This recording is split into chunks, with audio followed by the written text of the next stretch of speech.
Hello again, it's Zeruel, and I'm back with another Halo commentary.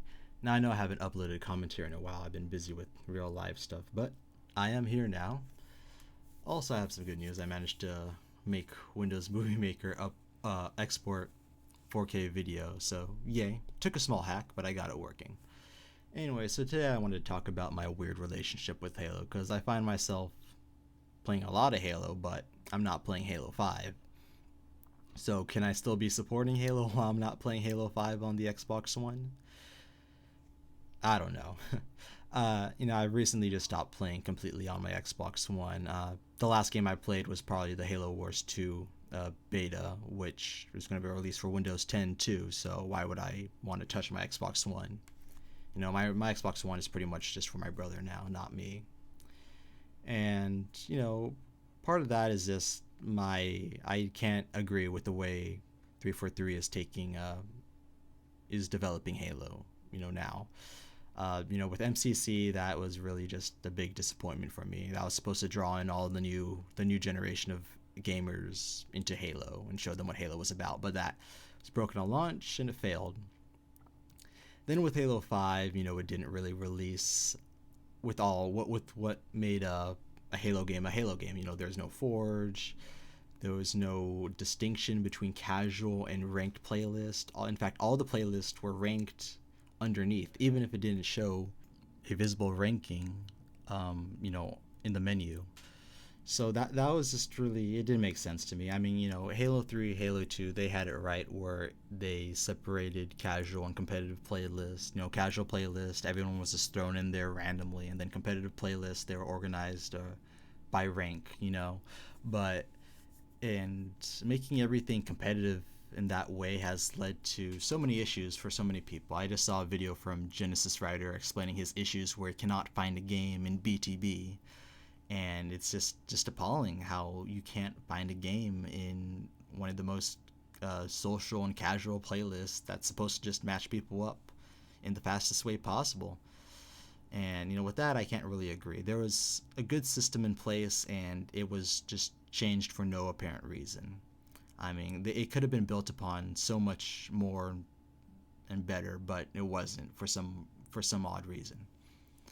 And then there's so much more Halo 5 could have been released with. There's no Forge on launch. Lots of uh, game types just weren't there to play around with and develop, and it was just kind of sad, and I felt it hurt Halo 5 in the long run.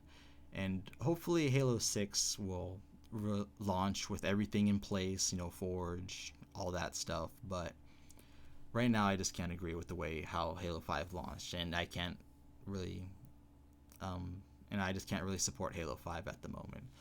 But on the flip side, here I am enjoying Halo Online and single player version 3.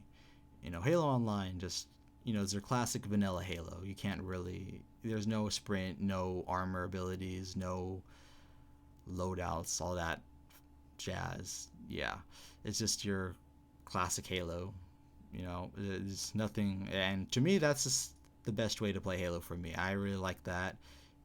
Um, I just have fun playing it. There's lots of game types to play. There's Infection, there's Forge too. People make their own maps, and it's just really fun to play. There's even a few MLG servers to play on too. So if I want to get really competitive, I could go play on those, or even more competitive, I could go play on those servers, or I could go into a BTB server and play Team Snipers or Fiesta, or just some Capture the Flag.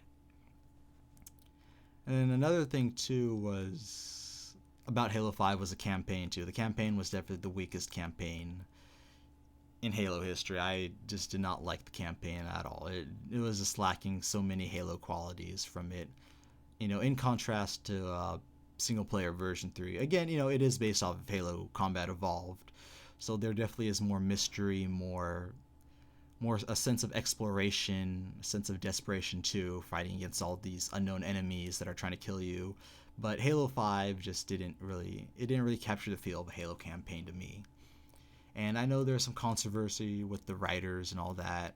Also, too, you had to read the books and other content to get an idea of how Halo 5 story is playing out. But You're supposed to focus more on the game and the gameplay. Let the game tell most of the story for you. Don't rely so much on other content such as books and all that. It just makes things more complicated.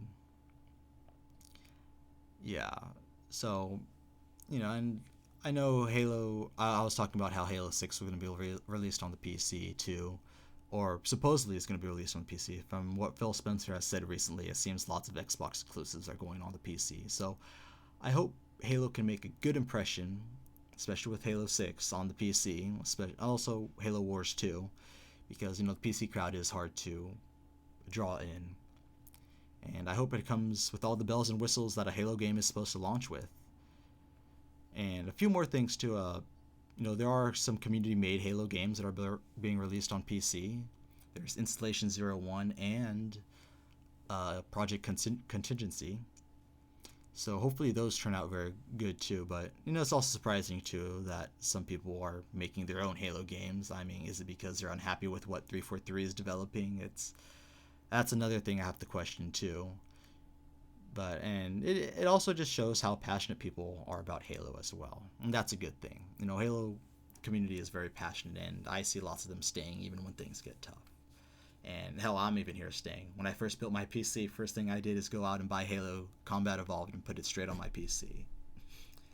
Anyways, those are my thoughts for the day. I hope you enjoy the gameplay. Someone said I was on Adderall while sniping. You can look at the score. I was definitely sweating a lot.